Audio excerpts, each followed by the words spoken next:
So, hi. Hi. Here we are in Sherry's backyard, and we're going to do a little chat. Sherry is my great friend and fellow gardening buddy, plant maniac, Yeah, probably. plant woman, Hmm. goddess mother. Okay. Anyway, we're over here to just kind of chat, and I'm sure you've seen her garden tour at my place, but we're over here just going to do just a quick chat, and I have some questions, so I'm going to be looking at my device here and just asking some questions and finding out. So, you ready? I'm ready. Ready to jump in? Okay. So, just give a little background of where your gardening adventure started. Oh, wow. Okay, so I was still working in corporate America at that time.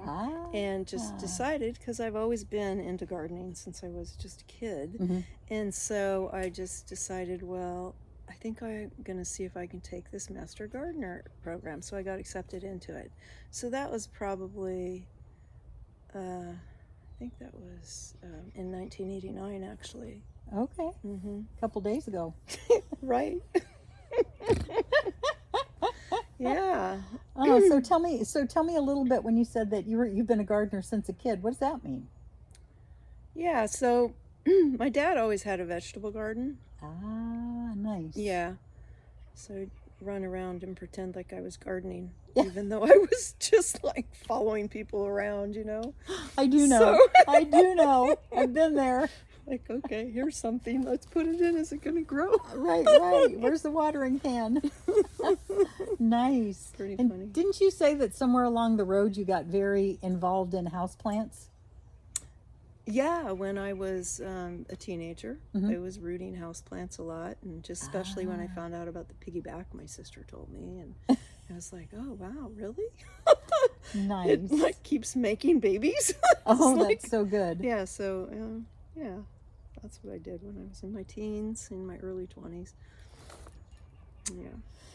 That's awesome. There's so many similarities in our... Isn't that funny? It cracks me up, I know. right?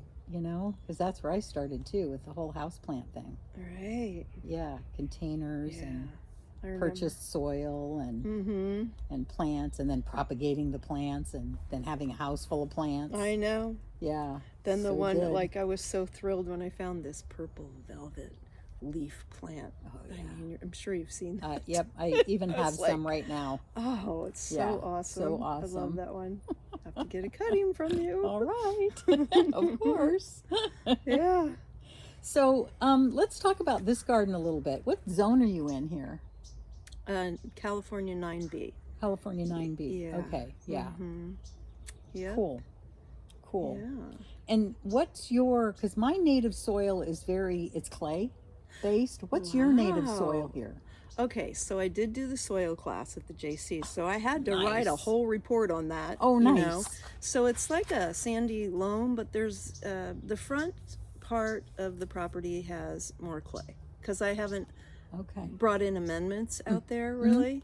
And mostly, like, I mean, there was a period of time where I was bringing in 5 yards of mango mulch every year, you know, to really build it real up. top dressing. Yeah. But what was the actual native soil underneath the all native that soil? you added? So, well, when I did my soil analysis thing, the native soil, it's called Zamora soil, and it's some of the best soil in Sonoma County. Okay. And they rate soils just like stocks, A1, A2, whatever, B. Nice. Yeah. So what's its composition?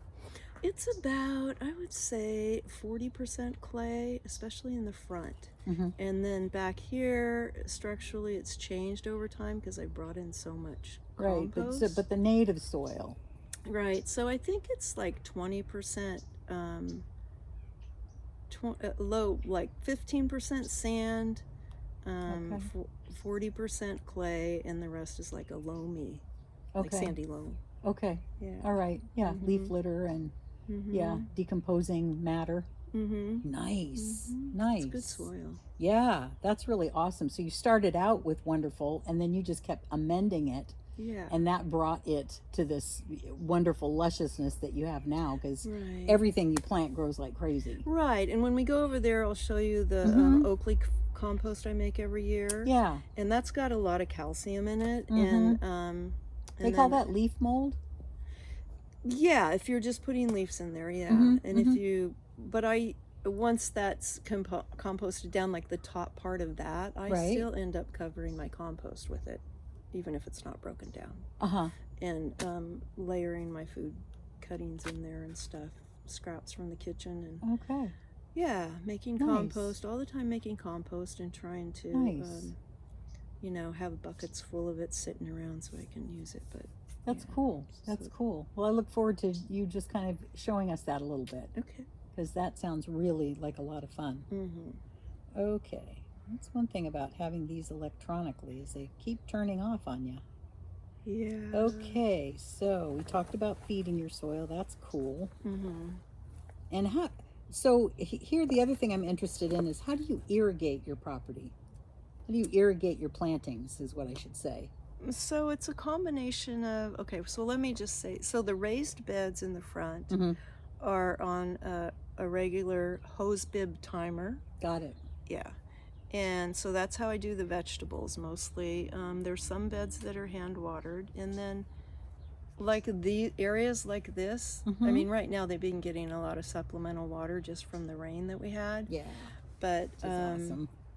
When it's really, really hot in the summer, I've got to water more.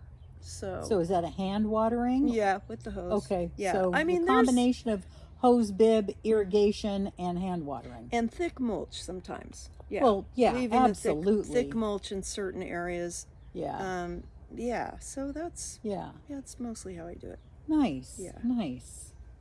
Cool. Okay, let's see. What else do I have here? And there's also various raised beds here and there that have herbs or vegetables or different things like that in them. Some are not irrigated; they're hand watered. So I do hand watering a couple times a week. Okay. Yeah. All right. Depending on the weather. Yeah. I don't think we as gardeners can get away from hand watering. I know. And even having any kind of installed automatic irrigation, we still have to check it.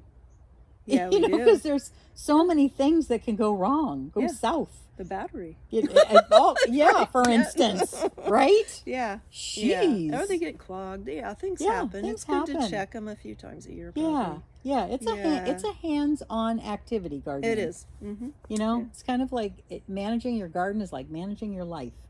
It's a hands-on thing. It's not a set and forget. That's right. That's right. And it's ongoing. It's ongoing. And the until winter. Well, yeah.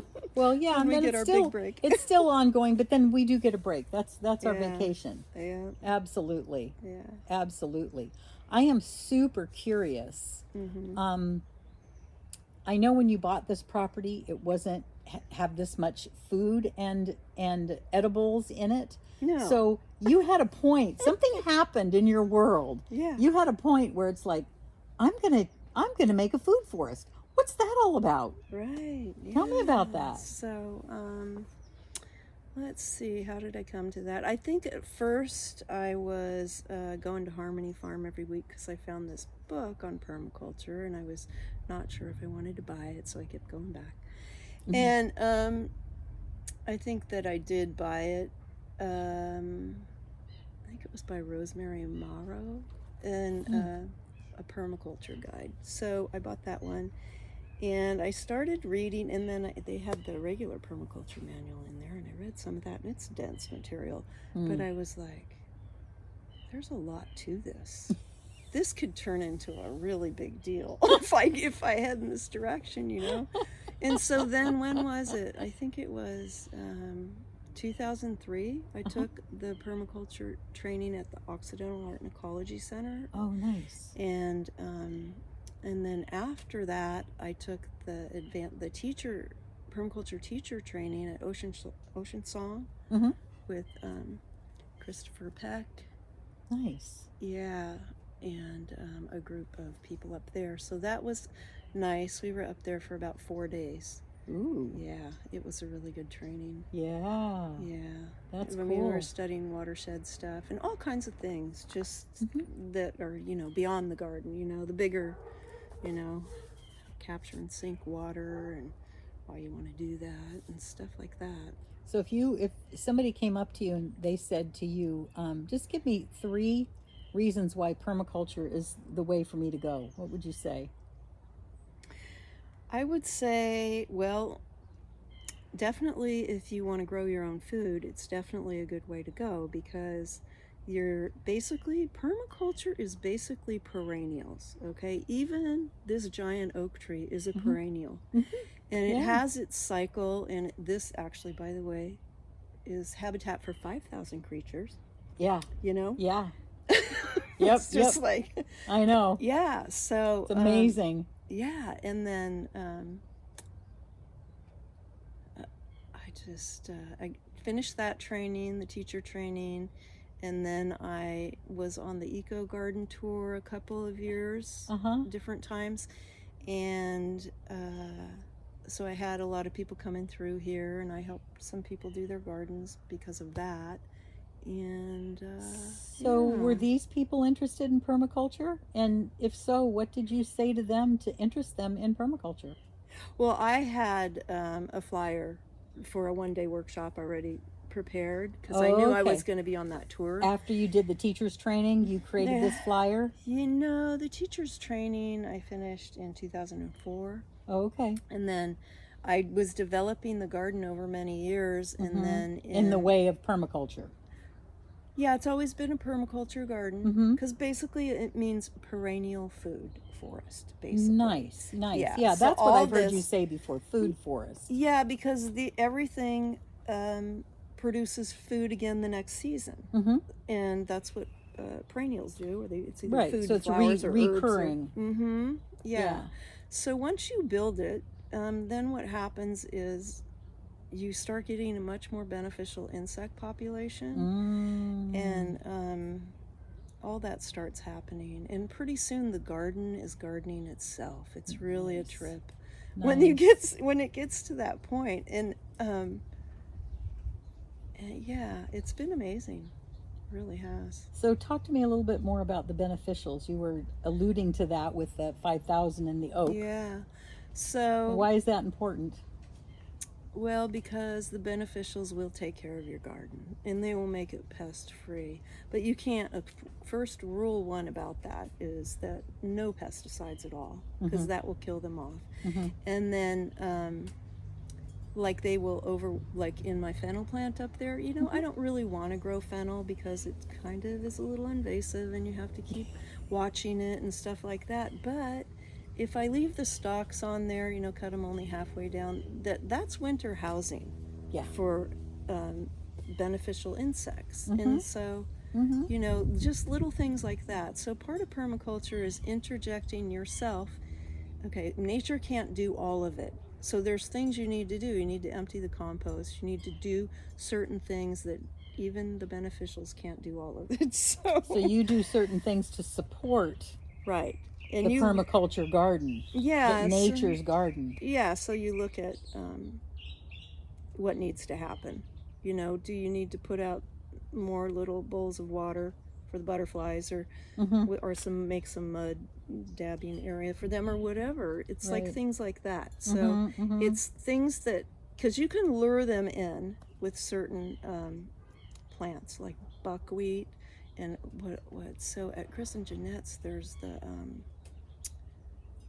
well, we have buckwheat for sure, because it's one of the fodder plants for bees. But then there's a coyote bush. Now there used to be 3, and they wanted to take them out. I said we need to leave 1 because it is the only source of food from October to January for the bees. The only source. And so just things like that. So that's so important to be aware of. Right. And that's part of my job as working with my clients. Sure. You know, so well, if that's what they're interested in. Yeah. Well, you know, if it's not if it's not a mow and blow, and it's not a I don't do mow and blow anymore. Right.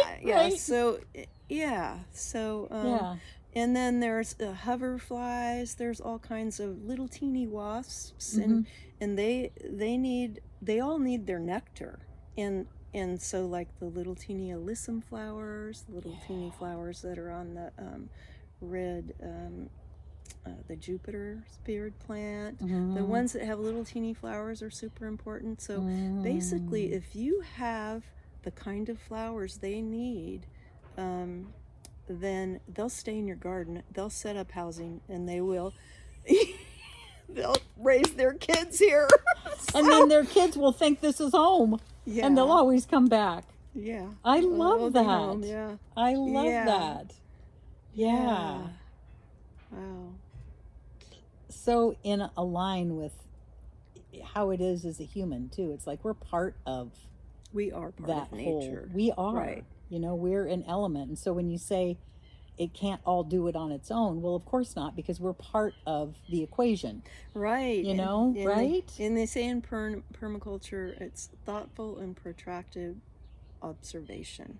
And if you do that and look around your garden, you will see where you need to interject yourself into the process somewhere. Like make some puddles, or just the logs. I have logs on the edge of little beds that I have around, and they make that's home. Yeah. Inside there, between the outer part of the bark and the log that's rotting, that's housing. That's right. Yeah. Yeah. So that's right. That's like hotel housing, man. They want to stay here. Yeah. That's awesome. Yeah. That's awesome. So part of building the food forest is also building a forest for beneficial insects. That's right. That's so Yeah. good. I love how that you're all luring just, them in, because once you know the ones you need, the hoverflies and the ones that eat aphids, ladybugs, and just then it becomes a self gardening system almost, as far as that part of it, that aspect. It so reminds me of a documentary, and now I can't remember what it was called. Was it Secret Life of Plants? No, Not that one. No, it was a little bit more specific, and it was about a piece of property that these people bought, and they wanted it to be self-sustaining. And so through the process of all kinds of things falling apart, going at it for 7 years, and at 7 years, it all started to work. It was like that's what it took. Succession or whatever. Yeah, where the bats were coming in at night and eating the rats, and all of it was just coming together. It just gives me chills. Someone said that if you build it, they will come. I will have to put that particular movie in the description, because it's so good. Oh, that'd be great. It's so good. So I'll put that in the description for sure. Sounds good. Yeah. Okay, so let's see. Let me see what other questions I wanted to look at with you here. Yeah. Okay, let's see what's up here. Let's see. Oh, that's interesting. So tell us a little bit about how your gardening process has developed and changed with your experience over the years. Okay, so there were some things that I didn't know how to do that I needed to create in order to create a year-round food-producing garden. And so one thing I didn't know was I didn't know anything about citrus. And when I interviewed with Jeanette, when she was trying to decide if she wanted to hire me, one of the questions is, do you know anything about citrus? And I said, I don't. And she goes, well, I do, and I can teach you that. Oh, and nice. I'm like, that's good. And then in permaculture, we have the saying, each one, teach one. Oh, so we're nice. always showing each other how to do an additional thing, Yeah. you know? Yeah. Well, And I just call that's what gardeners do. yeah. And also, another reason I wanted to learn citrus was because it's part of winter fruit. Yeah. And another big part of my garden was learning how to, the gap that comes between September and February, where there's less food. Yep. I needed to figure out which plants would be food producing. So that's why I have this huge persimmon. Yeah. Okay. Yep. And that's why I have, what else do I have? You have citrus. I have my pineapple guavas, I have the persimmons, I have mandarins, I have lemons and limes. So I created winter fruit. Nice. And so that closed that gap. That's wonderful. That was all intentional. Yes, I it love was. that. Yeah, I because love I had that. already developed, a lot of the other stuff. So The summer bearing, the spring, and the summer bearing. And then, of course, the greens are year round here in 9B. Right, and then we have the ones that self-seed, like mashi and miner's lettuce. Yep. You know, Comes that back come every back year. every Yep. year. And the pigweed. Yeah, and the mashi is really good with these persimmons in a salad. I'll It's bet. great. I'll bet. Yeah. I'll bet. That's awesome. Yeah. And so they have, in permaculture, there's 7 layers. So there's the tall tree layer, the oak, and I have my pistachio, and then there's neighboring trees too. Yeah. Yeah. And then the low tree layer, which is some of the fruit trees and some of the medicinals, like the Vitex. Yeah. And so, yeah, and there's the herb layer, there's the underground layer, which we'll get into when we walk around. I'll show some stuff. Sure. But Sure. yeah, there's the perennial layer, which I have artichokes and, you know, flowers, artichokes, and I have other stuff in that layer that I can't see right now. That's all right. We'll go look. Yeah. Go look. Okay. Okay, so I love this one. So what do you feel are the main benefits that you've experienced being a gardener all these years? The food is like a really big benefit. Yeah, it's a huge benefit. Yeah. Just, you know, honing my knowledge and trying to become always a little bit better of a gardener. You know, learning more, and like, it's interesting because we were talking about beneficial insects, and I was just studying about that last week. Isn't that so great? Which is good. That's how the universe lines it up. Yeah, I know. So, yeah. Anyway, but I just love all the flowers too. Oh yeah. You know. Oh yeah. Bring them in the house and. Yeah. Yeah, and so what do you feel that does for you? Because there's also gaining your knowledge and your experience and your expertise in gardening, but there's also how has it benefited your life, your beingness, your soul, your spirit?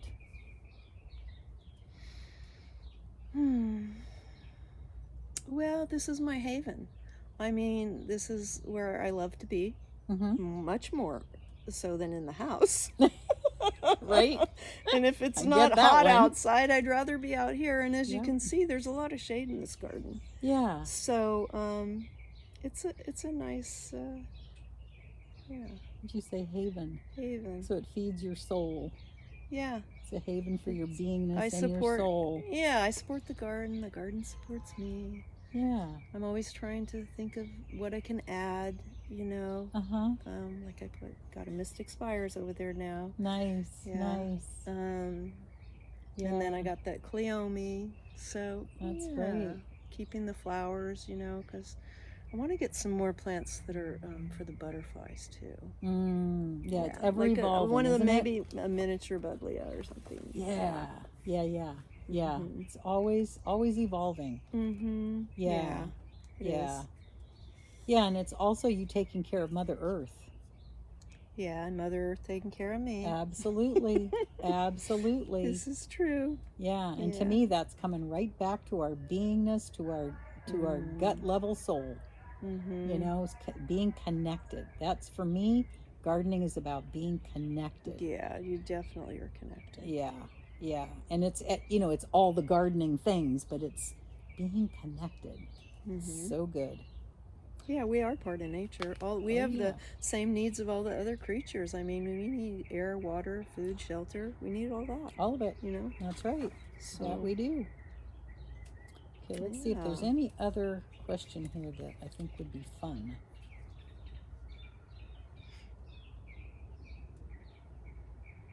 Yeah, so let's just finish up with this because I love this one. So all the gardeners out there that will at some point run across this video, what would you like to offer as wisdom to them as new gardeners or as experienced gardeners? Well, if you're just starting and you're a new gardener, and you want to have this kind of garden, a food forest garden, then what you want to do is you want to think about the food that you eat, the fruit that you like, all those things. This is like this mini course I created. It's only one day thing, but it's all the things that you need to think about if you want to create a permaculture garden. That's wonderful. What do you want to have in it? And you want to have the foods you eat, the herbs you use for cooking or medicinal herbs.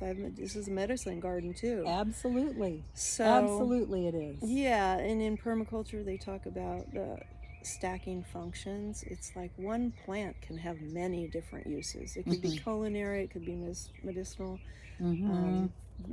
attract beneficial insects, all those things.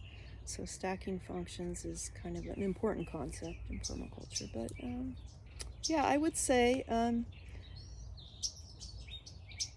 get some seeds like miner's lettuce and mashi, and just spread them around, and they'll come up on their own. As soon as it starts raining. Yep. And make a list of the fruit that you like, and the perennials, the vegetables, like artichokes come back every year.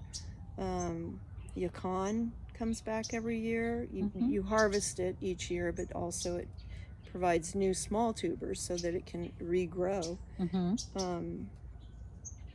The pineapple, guavas come back every year. Yeah, so it's a lot of fruit, and right now I have way more fruit than I need, so I'm probably going to take some to the senior center because there's Isn't that always how it is when you have a tree full of it? Yeah, it's pretty amazing. Yeah, plus I didn't prune the Asian pear, so it's even. Well, it's nice. It's this beautiful umbrella. We'll show you in a minute. Yeah. So I want to back up, circle back around for a minute. Okay. You said you created a course? I just created like a one day, if you want to get started in how can permaculture. People sign up for this course? Are you still offering I have it? an email. Yeah? Yeah. Okay, we can put that in the description. You can put that in the description. Okay.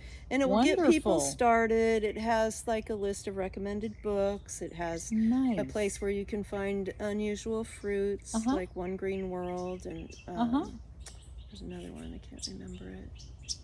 That's wonderful. But even just having like some of the garden catalogs that we get every year, you can look through there and find out what you want to grow. Yeah. Annuals and perennials. Yeah. Because typically in the summer in California, we're growing a lot of annual vegetables too. Right. Yeah. Right. Is that part of your resource list in your course? It says these are the questions you want to think about. Oh, okay. And these are the lists you want to make, what kind of foods you use, what kind of herbs you use, what kind of fruits you want, things like that. And then another thing that's really important to understand about, especially if you're creating a fruit in your garden, is that like almost all varieties of every fruit. So say apples. So I have 5 different kinds of apples. And you can have an early season, a mid-season, and a late season, so that you're getting apples for 6-7 months out of the year. Nice. Like the Granny Smith is late into like November. Right. Yeah. Yeah. And same with plums, and same with cherries, and same with apricots. They all have early, mid, and late season. So if you have, if you have a fruit that you really, really like, plant 3 of them. Early, mid, and late season, and then you will spread the harvest, they call it. Yeah. So another reason that we spread the harvest in permaculture, it's another concept, is that you don't want everything to be coming in at once. You're not going to be able to process that food, dry it, or whatever you're doing with it. Right. So you want to have, these ones are going to be ripe in like June, and then those are going to be ripe in September, and you want to spread it. These are going to be ripe in January. Nice. So I really had to learn. First, I had to learn what the winter fruits were, and then how the early, mid, and late season stuff. And, right. Yeah. That's so good. Yeah, that's so good. And that to me is something that even a seasoned gardener should look at and relook at and just understand that and look at their garden. Even with the questions that you have for the new people, a seasoned gardener can look at those questions and is there a hole I need to fill? Is there a space that's missing? Is there something that I'd like more herbs, or I'd like more medicinals? So as a way to just like you say, just build that whole ecosystem. Yeah. So that, what was that, stacking plant?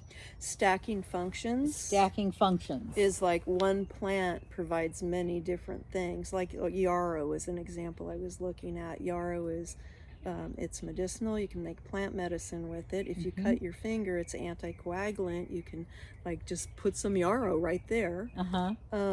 It's also a dynamic accumulator, which means that the plant itself draws up nutrients out of the soil and stores it in the plant that you cut off. Nice. Then you can put that in your compost pile, and those Absolutely. nutrients always cycle. They keep cycling, the scraps from your kitchen, everything, so they keep cycling through. And then the compost that you've made from that is full of those vitamin A, vitamin B, vitamin C. You know, it's all and the other it's thing the science too, it's the science of it, but also the creating your own compost is taking all the things that nature is creating in overabundance, helping it to decompose quicker, and then using it as food again. I love that. I think that's so wonderful. It's cyclical, even in that. Yeah, it's recycling itself. Right, exactly. So good. Yeah, that was one thing when we landed at our property. I thought the amount